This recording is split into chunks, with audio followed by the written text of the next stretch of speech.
पंडाल में व्यासपीठ पर बैठे पूज्य वंदनीय मेरे प्रिय पूज्य राम प्रकाश जी महाराज,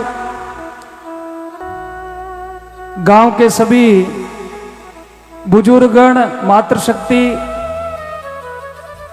और युवा साथियों, पिछले 6-7 दिन से कथा का लाभ आप सब लोग ले रहे हो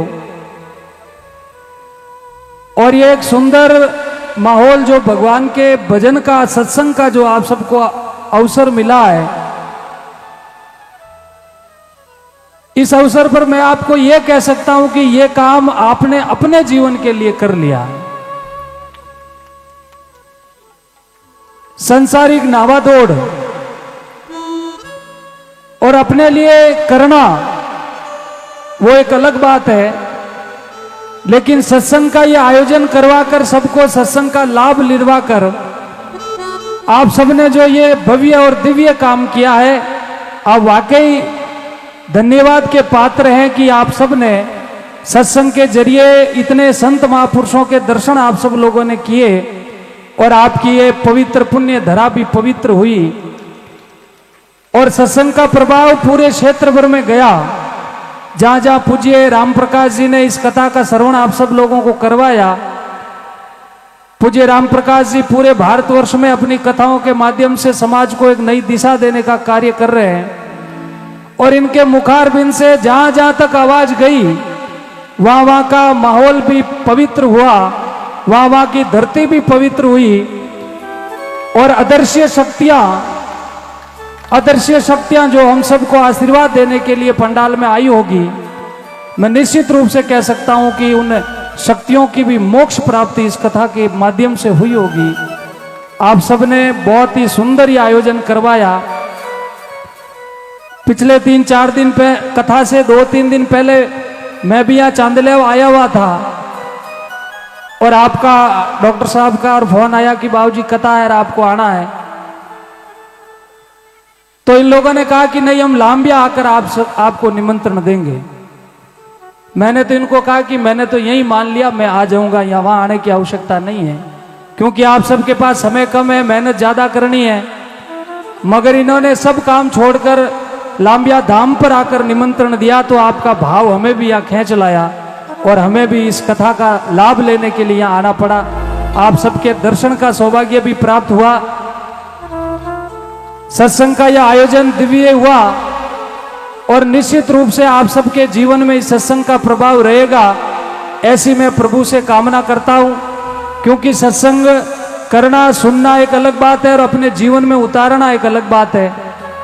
ये कथा 7 दिन पूज्य राम प्रकाश जी महाराज ने आप सबको सुनाई, तो कुछ एक बातें अपने जीवन में अवश्य लेकर जाना और कुछ एक बातें अपने जीवन में भी उतारना, ताकि इस जीवन का मानुष तन जो हमें मिला है, शास्त्रों ने कहा है, महापुरुषों ने कहा है कि बड़े भाग मानुष तन पावा। ये मनुष्य जन्म बड़े पुण्य कर्मों से मिला है। कोई पूर्वली हमारी अच्छी कमाई थी और मनुष्य जन्म प्राप्त हुआ है, तो इस मनुष्य जन्म को सार्थक बनाना है। मनुष्य जन्म में आए हो तो इस जन्म को किस प्रकार सार्थक बनाया जाए, और सार्थक तभी बनाया जा सकता है जब ऐसे पवित्र कार्यों में आप सबका समय लगे, आपका जीवन लगे।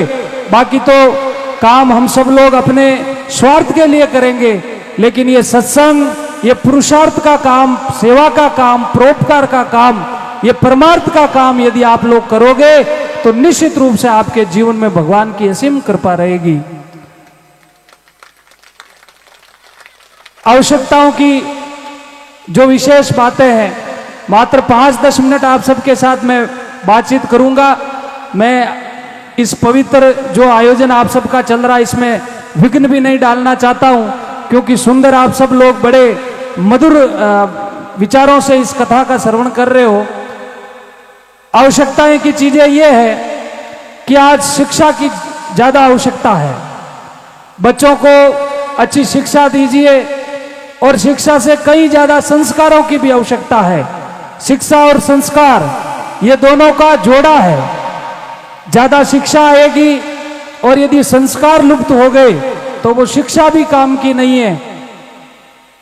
आप सबने पिछले कुछ वर्षों पहले सुना होगा कि मुंबई में एक जगह ऐसा हालात हुआ, एक माँ के एक ही लड़का था, पढ़ लिख कर अच्छा विद्वान हो गया, इंजीनियर बन गया, अमेरिका में जाकर उसने अपनी नौकरी ज्वाइन की। और हालात ऐसे हुए कि जब 2 साल बाद आया तो अपने उस बॉम्बे में फ्लैट के अंदर उसकी मां के हड्डियों का कंकाल उसे मिला। यानी कि वो शिक्षा भी काम की नहीं, जो अपने माता पिता से वंचित कर दे, अपने परिवार से वंचित कर दे। बच्चों को अच्छी शिक्षा अवश्य देना, लेकिन शिक्षा के साथ साथ अच्छे संस्कारों की भी आवश्यकता है, ताकि बच्चे अपने परिवार का नाम रोशन करें, अपने कुल का नाम रोशन करें, समाज का नाम रोशन करें और इस भारत देश का नाम रोशन करें। आप सबके माध्यम से एक विशेष और बात में पूज्य राम प्रकाश जी को भी धन्यवाद और आभार व्यक्त करता हूं कि पिछले दिनों जो अयोध्या में राम मंदिर का अभियान चल रहा था, मुझे लगता है कि आप सब लोगों ने भी अपना यथासंभव राम जी के चरणों में समर्पित किया होगा। लेकिन हमारे पूज्य राम प्रकाश जी ने भी 1 लाख रुपए भगवान के चरणों में समर्पित किया। एक बार जोरदार तालियां बजाकर पूज्य राम प्रकाश जी का आप सब लोग अभिनंदन करेंगे, क्योंकि बहुत लंबी लड़ाई थी, हिंदू समाज ने बहुत लंबी लड़ाई लड़ी और हम सब बड़े सौभाग्यशाली थे कि हमारा पवित्र धन उस राम जी के मंदिर में लगा। यह हम सब का एक बहुत बड़ा सौभाग्य रहा। आप सबसे जाते जाते मैं ये निवेदन करूंगा कि आज समाज को भी जगने की आवश्यकता है, जागरूकता आने की आवश्यकता है। मैं आप सबसे ये निवेदन करूंगा, जितने भी बुजुर्गगण बैठे हैं, आज देखकर बड़ा अच्छा लगा कि सत्संग में बुद्धिजीवी लोग आप सब बैठे हो। बहुत सारी बातें थी, आप सबने अपने जीवन में नशे को लेकर एक विशेष बात थी कि नशा अपने समाज में बहुत ज्यादा जड़ देता गया। लेकिन बुजुर्गों से मेरा यह निवेदन है कि आप सब लोग, आप तो ले वो ठीक है, क्योंकि एकदम उन चीज ने मैं भी नहीं कहूं थे बंद कर दो, क्यों बंद वे को नहीं, और बूढ़िया तो ले वो ठीक है, अब लास्ट अंतिम किनारो ही है। लेकिन बुजुर्गों में एक विशेष निवेदन है कि थोड़ा नवा चेला मत बनाओ। यदि युवा साथी यदि नशा में पीड़ित वेगा और लारला एक टाबर जो को समाज रो भविष्य है, ये यदि बड़ा बड़ा नशा करन ढूंगा तो इन समाज री दिशा और दशा कहीं वहला। इन वास्ते आप सब ने वो निवेदन है कि लारला टाबरों ने कम से कम वो संकल्प अवश्य ले जो, वो संकल्प अवश्य ले जो कि मारे परिवार में लारला टाबरों ने मैं टोकूं भाई नशो पतो नहीं करनो अपने, नशो अपने काम री चीज नहीं है। नशो यदि समाज में शिक्षा संस्कार और नशा प्रवृत्ति यदि समाज दूर वेगी तो निश्चित रूप से आदिवासी समाज खूब आगे बढ़ेला। आज देख रहा हूं, बड़ी खुशी है कि प्रत्येक क्षेत्र में समाज आगे बढ़ रही है। तो संतों रो आशीर्वाद है, वो सत्संग रो आशीर्वाद है कि आप सब लोग समय समय माते आप रो धन भी पवित्र कर रिया हो और सत्संग रो भी लाभ ले रिया हो। तुलसी इन संसार में धारा देखी दोई, धन चाहिए तो धर्म करो और मुक्ति नाम से होई। यानी कि जितना दान पुण्य करोगे उतना अपना धन पवित्र होता जाएगा। बहुत सारे पैसे वाले बैठे हैं, भूतकाल भविष्यकाल को छोड़ दो और वर्तमान में जी लो। किसी ने सोचा था कि लॉकडाउन पूरे भारतवर्ष में लग जाएगा और पूरा विश्व बंद हो जाएगा, सभी लोगों को अपने घरों में बैठना पड़ेगा। एक ऐसी बीमारी भारतवर्ष में पूरे विश्व भर में आई जिसने पूरे लोगों को अपने घरों में बंद कर दिया। और ये जीवन भी ऐसा ही है, इस जीवन का भी चलते चलते कभी लॉकडाउन लग जाएगा। उस लॉकडाउन लगने से पहले आत्मचिंतन अवश्य करना कि मुझे अपने जीवन में क्या करके जाना है। दान पुण्य करके जाना है, सत्संग करके जाना है, भगवान का भजन करके जाना है, ताकि ये मनुष्य जन्म अपना सार्थक हो जाए। क्योंकि ये अमोलक हीरा है, अपने बड़े पुण्य कर्मों से ये प्राप्त हुआ है। और मैं आप सबसे ये निवेदन करूंगा कि ये मनुष्य जन्म अपना निष्फल ना जाए। संतों के चरणों में बैठकर सत्संग का आप खूब लाभ लें।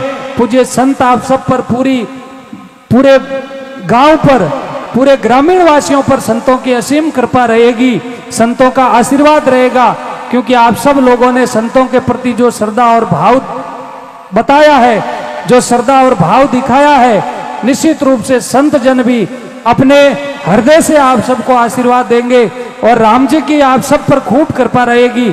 मैं भी भगवान से ये प्रार्थना करता हूँ कि आप सबके जीवन में खुशियां रहे और आप सब लोग सत्संग के प्रति इसी प्रकार जागरूक रहे और समय समय पर ये इतना सुंदर दृश्य हम सबको देखने को मिले, हमारा भी यहाँ आने का सौभाग्य मिले और आप सबके दर्शनों का लाभ भी हो जाए और भगवान की भक्ति और भगवान का भजन भी हो जाए, ताकि ये जीवन सही दिशा की ओर चला जाए। आप सबसे जाते जाते भी मैं यही निवेदन करूंगा कि आप सब लोग शिक्षा, संस्कार और नशा मुक्ति के प्रति अपने जीवन में अवश्य अपने बच्चों को, आने वाली पीढ़ी को अवश्य बताएं कि अपना जीवन, अपने पूर्वज कैसे थे, अपना परिवार कैसा था, अपने कुटुंब के लोग कैसे थे, अपने बुजुर्ग कैसे थे। बुजुर्गों के पास अनुभव है, युवाओं के पास ऊर्जा है, अनुभव और ऊर्जा दोनों मिल जाएगी तो निश्चित रूप से मैं कह सकता हूं कि इस समाज को आगे बढ़ने से कोई रोक नहीं सकता है। आप सबसे मैं ये निवेदन करूंगा कि समाज के प्रति आप सबके मन में श्रद्धा और भाव रहे। आप सबने हमें भी यहाँ पर बुलाकर जो मान सम्मान दिया, सेवानाथ जी बाबू जी से मैं प्रार्थना करता हूं कि आप सबके जीवन में भी उन सब का महापुरुषों का खूब आशीर्वाद रहे। आप सबने ये जो आयोजन इतना भव्य और दिव्य करवाया, समय समय पर आप सब लोगों के जीवन में इसी प्रकार सत्संग का लाभ मिलता रहे। इन्हीं शब्दों के साथ मैं अपनी वाणी को विराम देता हूं। बोलो सतगुरुदेव की, सत्य सनातन धर्म की, अपने अपने माता पिता गुरुदेव की, सियावर रामचंद्र भगवान की, बस्ती नगर की।